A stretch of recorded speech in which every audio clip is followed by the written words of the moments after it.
சீமானின் வார்த்தைகளை குறிப்பிடுவதே நாகரிகமற்ற செயல். இறங்கி அடித்த ஓபிஎஸ். பேரறிஞர் அண்ணாவையும் எம்ஜிஆரையும் கொச்சைப்படுத்தும் வகையில் நாம் தமிழர் கட்சி ஒருங்கிணைப்பாளர் சீமான் பேசியதாக அதிமுக உள்ளிட்ட அரசியல் கட்சிகள் விமர்சித்து வருகின்றன.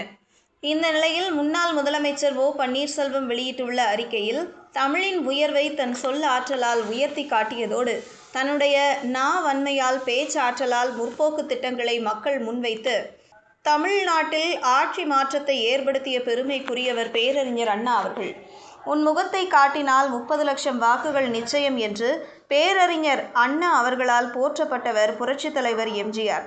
அதாவது தமிழ்நாட்டில் திராவிட கட்சியை ஆட்சி கட்டிலில் அமர்த்திய பெருமைக்குரியவர் புரட்சித் தலைவர் எம்ஜிஆர் அவர்கள்.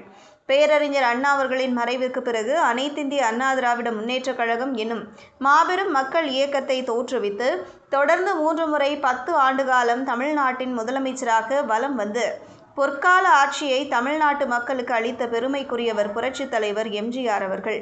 இப்படிப்பட்ட மாபெரும் தலைவர்களின் புகைப்படங்களை தாங்கிக் கொண்டு தமிழக வெற்றிக் கழக தலைவர் விஜய் அவர்கள் சனிக்கிழமை தோறும் பிரச்சாரம் செய்வதை நாம் தமிழர் கட்சியின் தலைமை ஒருங்கிணைப்பாளர் சீமான் அவர்கள் கொச்சைப்படுத்தி பேசுவது, நாக்கூசும் வார்த்தைகளால் வசைபாடுவது கடும் கண்டனத்திற்குரியது.